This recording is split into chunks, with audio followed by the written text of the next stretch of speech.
नमस्कार, आप सभी का स्टडी कॉपीज पे स्वागत है। आशा करते हैं आप लोग अच्छे तरीके से पढ़ाई कर रहे होंगे। ये यूपी जीके का थर्ड लेक्चर है। इसमें हम बात करेंगे उत्तर प्रदेश का गठन और प्रशासनिक विकास के बारे में। Formation and administrative development of Uttar Pradesh, सारी चीज़ें डिटेल में थ्योरी करवाएंगे, फिर मैपिंग करवाते हैं, उसके बाद में हम एमसीक्यू करवाते हैं। तो इसलिए वीडियो को लाइक करिए, ज़्यादा से ज़्यादा लोगों के पास शेयर करिए। तो चलिए शुरू करते हैं, फिलहाल बिना आपका टाइम वेस्ट के, बिना किसी देरी के। देखिए, सबसे पहले हम बात करेंगे उत्तर प्रदेश राज्य का गठन किस तरीके से होता है और प्रशासनिक विकास किस तरीके से होता है। देखिए, जैसा कि मैंने पिछले लेक्चर लिए उसमें नामकरण वगैरह के बारे में आपको बता दिया था, किस तरीके से नामकरण होता है उत्तर प्रदेश का। कैसे पहले आगरा प्रेसिडेंसी था, ठीक, आगरा प्रेसिडेंसी से नाम बदला तो नॉर्थ वेस्टर्न प्रोविंसेस रखा, उसके बाद में फिर अपना जो है यूनाइटेड प्रोविंसेस करते हैं। उसके बाद में उत्तर प्रदेश का नाम उत्तर प्रदेश जो पड़ता है वो 24 जनवरी 1950 को पड़ता है। अगर आपने पिछले 2 लेक्चर नहीं देखे तो देख लीजिए, प्लेलिस्ट हमने बना दिया है, वहाँ पे आपको लेक्चर मिल जाएंगे। सीरीज से चलेंगे तो यूपी जी के आपको हलवा लगेगा, इतना मान के चलिए। अब 24 जनवरी को उत्तर प्रदेश का नाम उत्तर प्रदेश पड़ता है, उससे जस्ट पहले इसका नाम था यूनाइटेड प्रोविंसेज। और यूनाइटेड प्रोविंसेज नाम कब पड़ा था इसका, तो 1937 में इसका नाम पड़ा था यूनाइटेड प्रोविंसेज, और 1950 तक यही नाम रहता है। 1950 में इसका नाम उत्तर प्रदेश पड़ता है, क्योंकि 24 जनवरी को ही उत्तर प्रदेश का नाम उत्तर प्रदेश पड़ा, इसीलिए 24 जनवरी को ही उत्तर प्रदेश दिवस बनाया जाता है। और ये कब से स्टार्ट हुआ है, ये 2017 से स्टार्ट हुआ है। मतलब उत्तर प्रदेश दिवस मनाना कब से स्टार्ट हुआ, 2017 से 24 जनवरी को मनाया जाता है। तो राज्य का गठन होता है 24 जनवरी 1950 को, लेकिन राज्य का पुनर्गठन कब होता है, तो ये होता है 1 नवंबर 1956 को। अब इस पर हम पूरी बात करेंगे फिलहाल कि भाई राज्य का पुनर्गठन शब्द क्यों आया। तो सिंपल सी बात है, जब भारत आज़ाद हुआ ना, तो भारत के आज़ाद होने के बाद में कुछ समय तक अपने इधर उधर स्टेट थे, जैसे आंध्र प्रदेश भी आपका सम्मिलित रूप से था, उनका नामो निशान नहीं था। उत्तराखंड भी जो है फिलहाल सम्मिलित था, बहुत काफ़ी समय तक था। मतलब बहुत सारी कमिटियाँ आती हैं और मतलब देश में सोचा जाता है कि भाई भाषा के आधार पर बनाए, कि कोई कहता है प्रशासनिक सुविधा के आधार पर बनाओ, क्योंकि भाषा के आधार पर राज्यों की डिमांड बहुत ज़्यादा रही। गुजरात कह रहा था भाई गुजराती है, गुजराती बोलते हैं ना, वे मतलब जितना भी गुजराती बोलते हैं लोग, वहाँ का क्षेत्र गुजरात घोषित हो जाए, मराठी वालों का अलग राज्य होना चाहिए। तो इस पर बहुत सारी कमेटियाँ बनी, धर आयोग बनता है आपका, ठीक, धर आयोग बनता है, साथ में जेबीबी समिति बनती है, उसके बाद में जो फजल अली आयोग बनता है, फजल अली आयोग बनता है। तो ये सारी समितियाँ बनती हैं, इन पे हम बात करेंगे, अभी करेंगे। पॉलिटी का सेक्शन भी आपका कंप्लीट हो जाएगा। राज्य का पुनर्गठन तो 1 नवंबर 1956 को हुआ। राज्य का विभाजन कब होता है, तो 9 नवंबर 2000 को जो है, जो उत्तर प्रदेश के 13 जिले होते हैं, 13 जिले होते हैं छोटे छोटे, उनको काट करके एक अलग राज्य बनाया जाता है, उसका नाम रखा जाता है उत्तरांचल। देखिए, उत्तरांचल ही नाम रखा जाता है, उत्तराखंड नहीं बनता है। उत्तराखंड नाम काफ़ी समय के बाद में 2007 में उत्तरांचल को उत्तराखंड का नाम दिया गया था। तो आपको कुछ ही चीज़ें ध्यान रखनी भाई। राज्य का गठन 24 जनवरी 1950, राज्य का पुनर्गठन 1 नवंबर 1956, और 9 नवंबर 2000 को जो है इसका विभाजन होता है, 13 जिले काट करके अलग करके उत्तरांचल नाम का एक राज्य बनाया जाता है, और जिसका नाम उत्तराखंड पड़ता है 2007 में। जैसे यहाँ पे देख सकते हैं कौन कौन से जिले काटे गए थे। नैनीताल है, देहरादून है, पौड़ी गढ़वाल, अल्मोड़ा, चमोली, पिथौरागढ़, उत्तरकाशी, टिहरी गढ़वाल, चंपावत, उधम सिंह नगर, रुद्रप्रयाग, बागेश्वर और हरिद्वार, ये 13 जिले थे। यहाँ मैप में भी आप देख सकते हैं, जैसे देखेंगे ना, ये उत्तराखंड, पहले उत्तर प्रदेश इस तरीके का था, मतलब इस तरीके से फैला हुआ था, ये पूरा उत्तर प्रदेश हुआ करता था, छोटा मोटा नहीं था, ऐसे था। लेकिन फिर एक समय आया, कौन सा समय आया, 9 नवंबर 2000 का समय आया, और ये दिन था सबसे ही ज़्यादा दुखदाई समय उत्तर प्रदेश के लिए, क्योंकि इसका एक अंग काट दिया गया, मतलब 13 जिले काट दिए गए और एक नया राज्य बन गया जिसका नाम उत्तरांचल रखा गया। 2007 में उत्तराखंड नाम इसका पड़ गया। तो 2000 में जो इसका विभाजन, उस समय उत्तरांचल नाम था इसका, इतना ध्यान रखना। और यहाँ पर जिले भी दे रखे हैं उत्तराखंड के, देख सकते हो। ये रुद्रप्रयाग है, जैसे आप इसे कटा हुआ पूरा देखोगे, इसे पूरा बैठाओगे यहाँ पे बैठ जाएगा। रुद्रप्रयाग है आपका, ठीक, नैनीताल, हरिद्वार, देहरादून, उत्तरकाशी, ठीक, और गोपेश्वर, रुद्रप्रयाग, बागेश्वर, पिथौरागढ़, अल्मोड़ा, ठीक, चंपावत। तो ये था पूरा मैप, देख सकते हो। अब देखिए, जो ये हुआ विभाजन हुआ, तो विभाजन जो हुआ क्यों हुआ। देखिए, मैंने बताया कि भाई जो मांग चल रही थी पूरे देश में कि भाषा के आधार पर राज्य बनाए जाए, जब देश आज़ाद हुआ तो सबसे पहले एक समिति बनती है, एसके धर आयोग बनता है। 1948 में ये आयोग बनाया जाता है। इसमें जो है, इसमें कहा गया है भाई भाषा के आधार पर राज्यों का पुनर्गठन हो सकता है कि नहीं हो सकता, इसकी जांच करो। तो इसमें जो है कुछ लोग होते हैं, कौन होते हैं भाई? एसके धर तो होते ही होते हैं, ठीक, एसके धर तो थे ही। एसके धर कौन थे? ये जो है, जो इलाहाबाद उच्च न्यायालय था ना, इलाहाबाद उच्च न्यायालय के ये जो है क्या थे? न्यायाधीश थे। और कैसे न्यायाधीश थे? रिटायर। तो एसके धर जो है इलाहाबाद उच्च न्यायालय के न्यायाधीश थे, रिटायर्ड न्यायाधीश थे। इनको अध्यक्ष बनाया गया कि भाई ठीक है तुम अध्यक्ष रहोगे। इनके साथ दो लोगों को और बैठाया गया। तो दो लोग कौन थे भाई? एसके धर के साथ में जो दो लोग थे, उनमें से एक जो थे उनका नाम था जगत नारायण। जगत नारायण नाम था। और दूसरे जो थे वो थे पन्नालाल। तो ये आप ध्यान रखेंगे, ये आपका पॉलिटी का सेक्शन भी कंप्लीट हो रहा है। इससे आप ये समझ के चलेंगे भाई उत्तर प्रदेश का पुनर्गठन 1 नवंबर 1956 को ही क्यों होता है। एसके धर आयोग जो होता है वो कहता है, देखो सिफारिश ही करता है भाई भाषाई पुनर्गठन नहीं होना चाहिए, इसको हम अस्वीकार करते हैं। भाषा के आधार पर राज्यों का पुनर्गठन नहीं किया जा सकता, इसने साफ साफ मना कर दिया।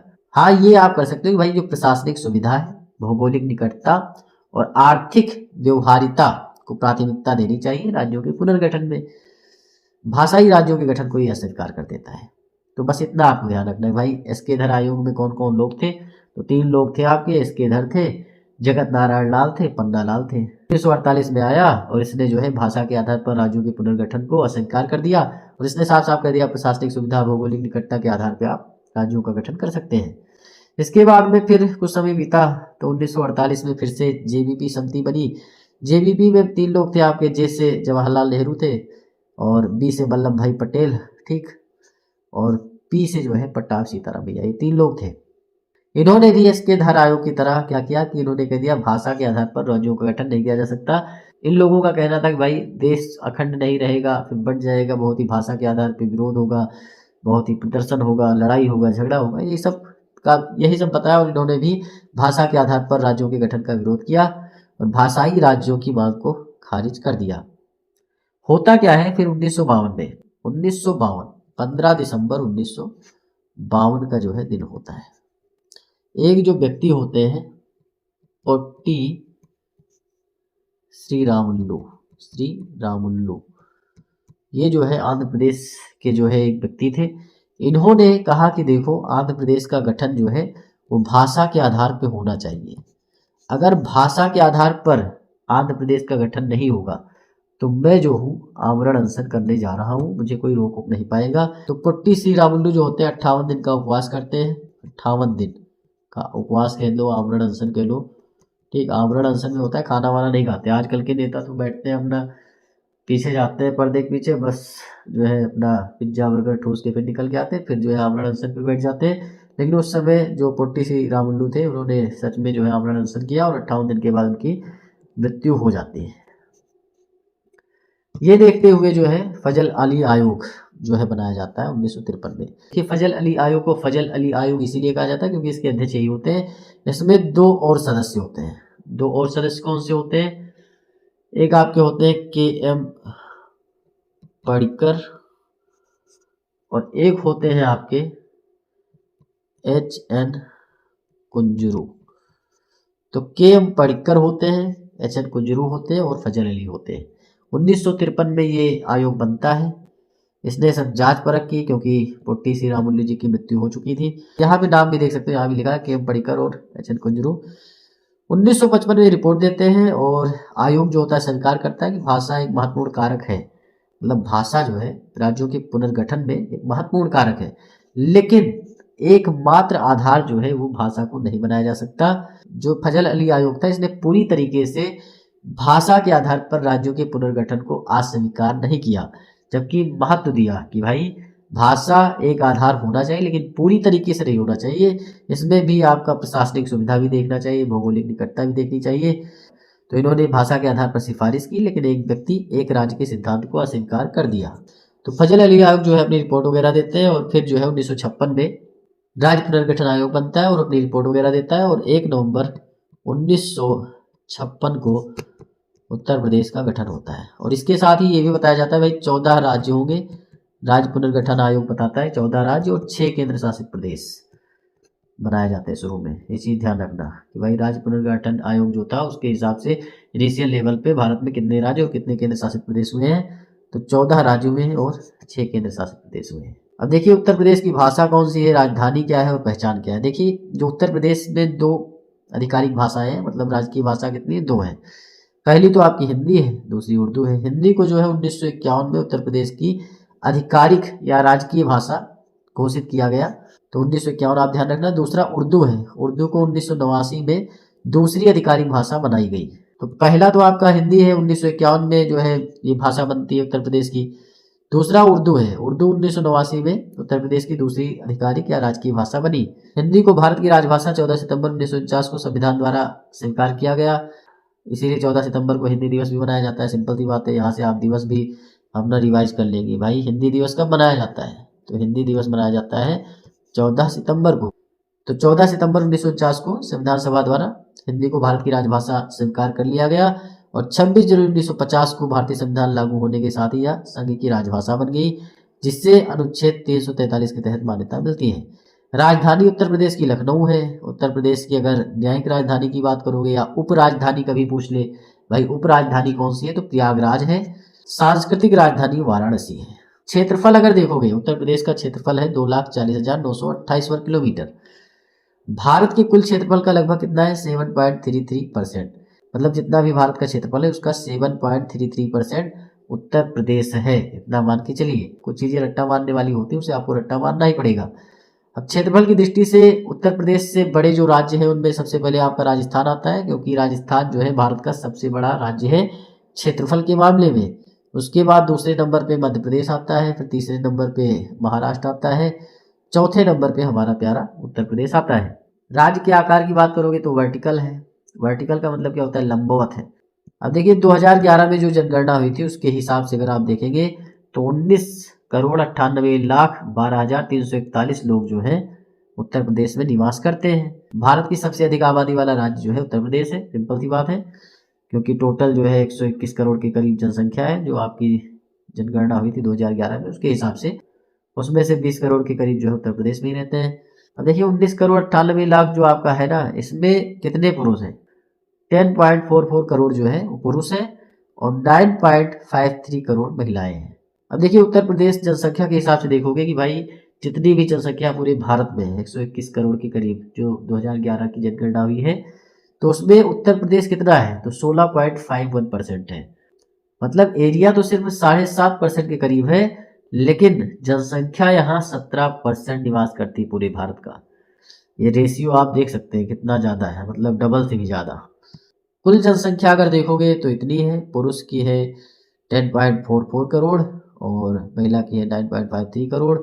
भारत की कुल जनसंख्या का प्रतिशत 16.51%। जनसंख्या घनत्व जो है 829 व्यक्ति प्रति वर्ग किलोमीटर है।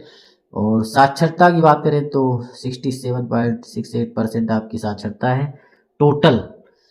अगर पुरुषों की देखोगे तो 67 में 10 बढ़ा दो और महिलाओं की देखोगे तो 67 से 10 घटा दो, मतलब 67 से 10 बढ़ाओगे तो 77.28 आपकी पुरुषों की हो जाती है, महिलाओं की 67 से 10 घटा दोगे तो 57.18 हो जाएगी। वैसे सेंसस में करवाऊंगा यूपी का अलग से, यहाँ मैंने बता दिया है बस। अब देखिए उत्तर प्रदेश जो राज्य है ना, यहाँ का जो पशु है, राज्य पशु, वो आपका 12 सिंगा है। इस तरीके का होता है 12 सिंगा, इसके जो है सींग होती है और इसमें सब इधर उधर मिला के 12 सिंगे होती है सब, तो इसीलिए इसे 12 सिंगा कहा जाता है।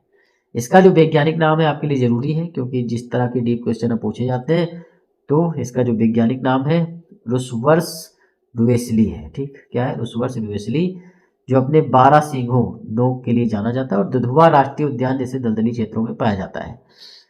तो इसे दलदली हिरन भी कहते हैं, ये चीज भी ध्यान रखना। कभी क्वेश्चन जो है ट्रिक वाला बना देना यूपी जीके में तो दलदली हिरन दे सकता है, 12 सिंघा या फिर रुसवर्स ड्यूवेसली कह दे तो भी आप समझ के चलेंगे।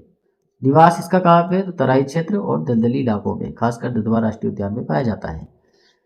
जो उत्तर प्रदेश का राज्य पुष्प है वो पलाश है। पलाश इस तरीके का दिखता है, आप देखेंगे आपके आसपास दिख जाएगा कोई ना कोई पेड़, और इसका जो है वैज्ञानिक नाम है Butea monosperma. Flame of the forest भी कहा जाता है, मतलब ये चमकता है, जंगल की ज्वाला कहते हैं इसे। इसमें अपने चमकीले जो है नारंगी लाल फूल होते हैं, इसीलिए इसे जंगल की ज्वाला कहा जाता है। और इस फूल से जो है होली के दौरान प्राकृतिक रंग वगैरह भी बनाया जाता है। धार्मिक और आयुर्वेदिक महत्व भी इसका बहुत ज़्यादा है। आयुर्वेद में भी इसकी तमाम तरह की औषधियाँ बनती हैं। होली जब होती है तो प्राकृतिक रंग इससे बनता है, जो गुलाल वगैरह होता है, पता ही आपको। धार्मिक कारण है कि भाई पूजा पाठ में भी इसका प्रयोग होता है। शंकर भगवान को बहुत ही प्रिय होता है पलाश का फूल, तो ये चीज़ आप ध्यान रखेंगे। सूर्य भगवान को भी बहुत ज़्यादा प्रिय होता है, क्योंकि सूर्य की तरह ये चमकता ही भाई। उत्तर प्रदेश राज्य वृक्ष की बात करोगे तो अशोक होता है। अशोक कुछ इस तरीके का होता है। जो सरकारी आवास वगैरह होते हैं ना, जहाँ लोग रहते हैं अपना डीएम एसडीएम, वहाँ पे इस तरह के वृक्ष ज़्यादातर लगाए जाते हैं, क्योंकि ये क्या है, राज्य वृक्ष है। और उत्तर प्रदेश में जो भी आपके अधिकारी होते हैं तो वहाँ तो ज़्यादा ही लगाए जाते हैं। अशोक वृक्ष, या फिर इसका नाम जो आपका वैज्ञानिक नाम है सराका अशोका भी कहा जाता है इसको, वैज्ञानिक नाम है इसका। ये एक पवित्र वृक्ष है भाई, राज्य वृक्ष है तो सिंपल सी बात है पवित्र ही होगा। धार्मिक और सांस्कृतिक रूप से महत्वपूर्ण है। इसे अक्सर मंदिरों व पवित्र स्थानों के पास लगाया जाता है। और इसका वैज्ञानिक नाम आपको ध्यान रखना है सराका अशोका, और इसे सीता अशोक नाम से भी जाना जाता है। तो सीता अशोक भी कभी कभी ऑप्शन में दे दे भाई उत्तर प्रदेश का जो है जो राज्य वृक्ष है, क्या सीता अशोक है? हाँ है, सीता अशोक जिसे कहा जाता है। उत्तर प्रदेश के राज्य पक्षी की बात करोगे तो सारस होता है, सारस, सारस क्रेन। वैज्ञानिक नाम इसका होता है ग्रुस एंटिगोन। वैज्ञानिक नाम आप जरूर याद रखेंगे, क्योंकि क्वेश्चन डीपली पूछे जाते हैं। भारत का सबसे लंबा उड़ने वाला पक्षी है ये, और अपने आजीवन साथी के प्रति इसकी निष्ठा होती है। अगर इसका फीमेल फ्रेंड मर जाता है या फीमेल का मेल फ्रेंड मर जाता है तो दूसरा वाला भी जो है चोट पटक पटक के जो है जान दे देता है। तो काफ़ी मोहब्बत होती है आपस में। आजकल आपको ये मोहब्बत यहाँ नहीं देखने को मिलेगी। अब तो सिस्टम चल गया भाई, शादी होती है, किसी का कुछ अफेयर उफेयर होता है, मरवा ही देते हैं। पति पत्नी को मरवा देता है, पत्नी पति को मरवा देता है। बहुत ही नौटंकी चल रहा है, सिंपल सी बात है। शादी वादी मत करना, पढ़ाई करना बस। नौकरी लो, मौज करो, घूमो फिरो, ऐश करो। राज्य पक्षी सारस कैन, वैज्ञानिक नाम ग्रुस एंटिगोन। दुनिया का सबसे लंबा उड़ने वाला पक्षी और शाश्वत प्रेम का प्रतीक है। उत्तर प्रदेश राज्य का खेल जो है वो हॉकी होता है। ठीक, हॉकी क्यों है? क्योंकि जो हमारे यहाँ ध्यानचंद थे, मेजर ध्यानचंद, वो उत्तर प्रदेश से ही जो है रिलेटेड थे और वो हॉकी खेलते थे। तो हॉकी जो है उत्तर प्रदेश का राज्य खेल है। उत्तर प्रदेश का राजकीय चिन्ह आप देख लीजिए यहाँ पे, ये आपका क्या है, उत्तर प्रदेश का राजकीय चिन्ह है। यहाँ इस तरीके से धनुष होता है, ठीक, और एक बाण होता है। ये गंगा यमुना का जो है संगम है, ठीक, ये गंगा ये यमुना ये संगम हो गया। दो मछलियाँ हैं, ठीक, इस तरीके से, और एक मतलब इधर है, दो मछलियाँ हैं, उत्तर प्रदेश लिखा हुआ है, 2 स्टार यहाँ लगे हैं। तो ये है उत्तर प्रदेश का राजकीय चिन्ह। अब इसमें क्वेश्चन इसी तरीके से बनते हैं भाई कितनी मछलियाँ हैं, क्या क्या है। तो एक आपका वृत्त होता है, वृत्त कभी चतुर्भुज में दे दे तो चतुर्भुज नहीं होता, वृत्त होता है। तो वृत्त के भीतर 2 मछलियाँ हैं, एक तीर कमान है, गंगा यमुना का संगम है। जो मछली है वो अवध में मुस्लिम शासकों का प्रतीक है, और धनुष बाण भगवान राम का प्रतीक है। अब देखिए जो सबसे ज़्यादा इंपॉर्टेंट चीज़ है भाई, ये तो आपको पता ही होना चाहिए क्या क्या है। एक वृत्त है, वृत्त के अंदर एक धनुष है, कमान है, और जो है 2 मछलियाँ हैं, गंगा यमुना का संगम है। इसके साथ ही ये चिन्ह कब स्वीकृत हुआ? 1938 में हुआ। वही उत्तर प्रदेश का राजकीय नृत्य कौन सा है? तो कथक। कथक जो है उत्तर प्रदेश का राजकीय नृत्य है। कथक जो होता है एक तरह का नृत्य होता है, इसमें घुंघरू जो है बांधे जाते हैं, और जो हाव भाव होता है वो कहानी नुमा होता है। मतलब उसमें भगवान कृष्ण की जो कथा है, ठीक, भगवान कृष्ण की कथा है, पौराणिक कथा जो होती है, उसमें हाथों का जेस्चर होता है, ठीक, हाथों का जेस्चर होता है, हाथ से जेस्चर करते हैं वो तरीके से, और चेहरे का भी जेस्चर होता है, ठीक, चेहरे का जेस्चर होता है, उससे भी बहुत ही ज़्यादा हाव भाव दिखाए जाते हैं। घुंघरू जो है लयबद्ध तरीके से बोलते हैं, और उसमें एक कहानी दिखाई जाती है। कथक मतलब कथक जो शब्द बना है वो कथा से बना है, इतना समझिए, और कथा का मतलब कहानी होता है। कथक के अलावा जो उत्तर प्रदेश में बहुत सारे और नृत्य होते हैं, रासलीला है, चरकुला, नौटंकी, कर्मा, ये सारी चीज़ें हम डिटेल में पढ़ाएंगे, टेंशन मत लीजिए, बढ़िया तरीके से समझाकर। अब यहाँ ये सब लिखा है, जो कथा शब्द है उससे कथक बना है, कहानी इसका अर्थ होता है, नृत्य संगीत भावों के माध्यम से पौराणिक कथाएं सुनाता है। लखनऊ घराना, घराने इसकी जरूरी है, आप ये समझ के चलेगी भाई, जो आपका कथक है किस किस घराने से संबंधित है? लखनऊ घराने से संबंधित है, बनारस घराने से संबंधित है, और जयपुर घराने से संबंधित है। इसके अलावा जो कथक करने वाले जो लोग हुए उनका नाम आप जान सकते हैं, जैसे जो आपके पंडित बिरजू महाराज थे वो भी जो है कथक करते थे। इसके अलावा जो आपके लच्छू महाराज थे वो भी कथक करने वाले थे। शंभू महाराज जो है कथक से संबंधित थे। पंडित जयदेव जो थे वो भी कथक से संबंधित थे। और रोशन कुमारी जो थी, रोशन कुमारी भी किससे संबंधित है? कथक से संबंधित है। वैसे डिटेल में करवाऊंगा ये सब, लेकिन लिख लो अभी। देखिए उत्तर प्रदेश का राजकीय फल जो है आम है, और आम जो है वो राष्ट्रीय फल भी है। ठीक, उत्तर प्रदेश का राष्ट्रीय फल नहीं होता है, राष्ट्रीय नहीं राजकीय फल होगा। राष्ट्रीय फल किसका होता है? भारत का होता है। तो भारत का राष्ट्रीय फल क्या है? आम है। उत्तर प्रदेश का राजकीय फल भी आम है, मतलब सेम है दोनों का। और इसका जो वैज्ञानिक नाम है बेंगीफेरा इंडिका है। राजकीय पुष्प आपका पलाश होता ही होता है, उसका नाम है ब्यूटिया मोनोस्पर्मा जो वैज्ञानिक नाम है। और जंगल की ज्वाला भी इसे कहते हैं। और यहाँ पे देख सकते हो ये सब चीज़ें लिखी है। उत्तर प्रदेश में दशहरी आम, लगड़ा आम ये किस्में पाई जाती हैं। देखिए पहला क्वेश्चन आपका क्या है? उत्तर प्रदेश नाम से राज्य का गठन कब हुआ? तो 24 जनवरी 1950 को होता है। और ये मनाना कब से स्टार्ट होता है? ये आपका स्टार्ट होता है 2017 से। इसके अलावा 1 नवंबर 1956 को राज्य का क्या होता है? पुनर्गठन। ये चीज भी आप ध्यान रखेंगे। उत्तर प्रदेश से अलग होकर उत्तराखंड राज्य कब बना? तो 9 नवंबर 2000 को बना। इसके साथ ही 2007 में जो है उत्तरांचल बनता है 2000 में, और 2007 में उत्तराखंड नाम पड़ता है। तो 9 नवंबर 2000 को जो है उत्तराखंड राज्य उत्तर प्रदेश से अलग होता है। उस समय उसका नाम उत्तरांचल था और 13 जिलों को लेकर के अलग हुआ था। ये चीज भी ध्यान रखना भाई, 13 जिलों से बना था। थर्ड नंबर क्वेश्चन आपका क्या है कि उत्तर प्रदेश की द्वितीय राजकीय भाषा कौन सी है? तो उर्दू है। 1989 में स्वीकृत की गई। इससे पहले 1951 में हिंदी आपकी हो चुकी थी। 14 सितंबर 1949 को जो है हिंदी को राजकीय भाषा घोषित किया गया था। अब देखिए 4 नंबर क्वेश्चन आपका क्या है? कथन है कि उत्तर प्रदेश का राजकीय चिन्ह 1938 में स्वीकृत किया गया। एकदम सही बात है। कारण क्या है कि इस चिन्ह में 2 मछलियां और धनुष बाण दर्शाए गए हैं? कारण भी आपका सत्य है। अब क्योंकि 2 मछलियां और धनुष बाण जो है चिन्ह में, इसलिए 1938 को स्वीकृत किया गया। ये जो है लॉजिक ही नहीं बनता। तो कथन कारण दोनों अलग अलग हैं, मतलब ठीक है दोनों सही है, लेकिन दोनों अलग अलग दिशा में बह रहे हैं। तो ये क्या हो जाएगा भाई? ए आर दोनों सही तो हैं, पर आर जो है एक की व्याख्या नहीं कर रहा, तो बी राइट आंसर हो जाएगा। बस जहां आपको लगे भाई दोनों कथन का रिलेशन नहीं बन रहा, मतलब मियां बीवी की जोड़ी नहीं बन रही, तो सिंपल सी बात है बी राइट आंसर हो जाएगा। 5 नंबर क्वेश्चन आपका क्या है कि उत्तर प्रदेश का राजकीय पशु कौन सा है? तो बारहसिंगा है। और इसका जो वैज्ञानिक नाम है रुसवर्स डोविसिली है। तो यहाँ सी राइट आंसर होगा। अब यहाँ देखिए मिलान करना है भाई कि राजकीय पक्षी कौन सा है, राजकीय वृक्ष कौन सा है, राजकीय पुष्प कौन सा है। तो राजकीय पुष्प आपको पता है पलाश होता है, राजकीय वृक्ष जो अशोक होता है, राजकीय पक्षी सारस होता है। तो यहाँ पर क्या हो जाएगा? यहाँ पर पहले का बी, दूसरे का ए हो जाएगा और तीसरे का सी। तो बी ए सी आपका बी में बी राइट आंसर हो जाएगा। उत्तर प्रदेश का विभाजन कर उत्तरांचल राज्य का गठन कब किया गया? तो 9 नवंबर 2000 को किया गया। और इसका नाम उत्तराखंड पड़ता है 2007 में। उत्तर प्रदेश के राजकीय पशु बारहसिंघा का वैज्ञानिक नाम क्या है? तो अभी मैंने बताया रुसवर्स डुवेसिली, डी राइट आंसर होगा। उत्तर प्रदेश राज्य के प्रतीक में कौन से चिन्ह सम्मिलित हैं? तो आप जैसे देखेंगे इस तरीके से वृत्त होता है, वृत्त के अंदर एक और वृत्त होता है, उसके बाद एक आपका धनुष बाण इस तरीके से होता है। ठीक, गंगा यमुना नदी का संगम होता है, 2 मछलियां होती हैं। तो एक वृत्त है उसमें 2 मछलियां और धनुष बाण, तो सी राइट आंसर होगा। 2 नदियों का संगम भी होता तो भी लगा देते हैं। अब देखिए 10 नंबर क्वेश्चन आपका क्या है? इनमें से सही सुमेलित युग्म कौन सा है? देखिए राज्य पक्षी आपका सारस एकदम सही बात है। राज्य वृक्ष पलाश नहीं है। पलाश क्या है? पलाश आपका क्या है? पुष्प है, मतलब राजकीय पुष्प है। अशोक राज्य पुष्प नहीं है। अशोक क्या है? अशोक आपका वृक्ष है, राजकीय वृक्ष। राज्य पशु नीलगाय नहीं है, ये गलत हो जाएगा। ये आपका है बारहसिंघा। तो यहाँ राइट आंसर आपका ये होगा।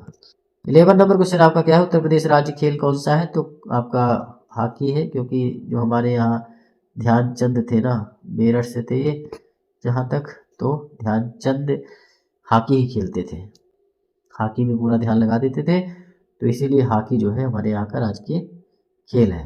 12 नंबर क्वेश्चन आपका क्या है कि निम्नलिखित में से कौन सा युग्म सही सुमेलित नहीं है? आम आपका क्या है? राजकीय फल है, एकदम सही बात है, राष्ट्रीय फल भी है। पलाश आपका राजकीय फूल है, एकदम सही बात है। मैंगीफेरा इंडिका जो है केला, तो मैंगीफेरा इंडिका केला को नहीं कहा जाता है। मैंगीफेरा इंडिका किसे कहा जाता है? आम को कहा जाता है, जो कि राजकीय फल है।